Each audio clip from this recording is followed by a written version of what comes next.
Ito nga ngayon ang sinabi nila patungkol nga sa kapuso actor na si Alden Richards, kung saan kasalukuyan nga na nasa Hong Kong para nga sa taping ng Hello Love Again. Narito nga ang buong detalye, alamin natin kung ano nga ba ito.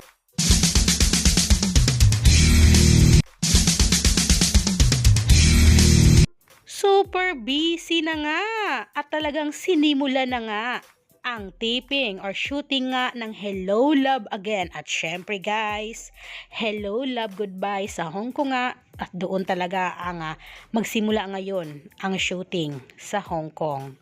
Para nga sa Hello Love Again na soon mapapanood natin sa mga sinihan. At ito lamang ang ilan sa mga larawan ngayon na kumakalat online na ibinahagi mismo ng mga netizens. Patungkol nga sa tiping nila ni Alden Richards, talagang hindi nakaligtas ito para sa mga netizens.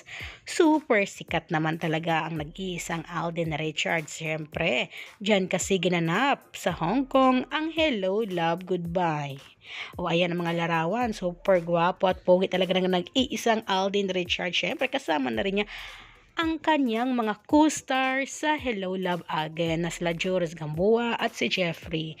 At talagang super busy nga nila, agad-agad nilang sinimulan ang shooting na ito sa Hong Kong. At guys, talagang sa mga pormahan ni Ethan or ni Alden nga sa Hello Love Again, ayan, kitang-kita natin may patato nga sa kanyang kamay, may pahikaw, syempre. At ito naman ang larawan na ito na ibinahagi ngayon ni Jeffrey sa kanyang social media account. Ayan, itong larawan nilang tatlo ng Jello din. Sabi nga nila dito kay Alden, taong lokal na daw talaga si Alden Richards. Yan nga ang pabiro nila kasi naman talaga isang napaka-cute na larawan naman kasi ang ibinahagi nito nila sa Hong Kong ngayon.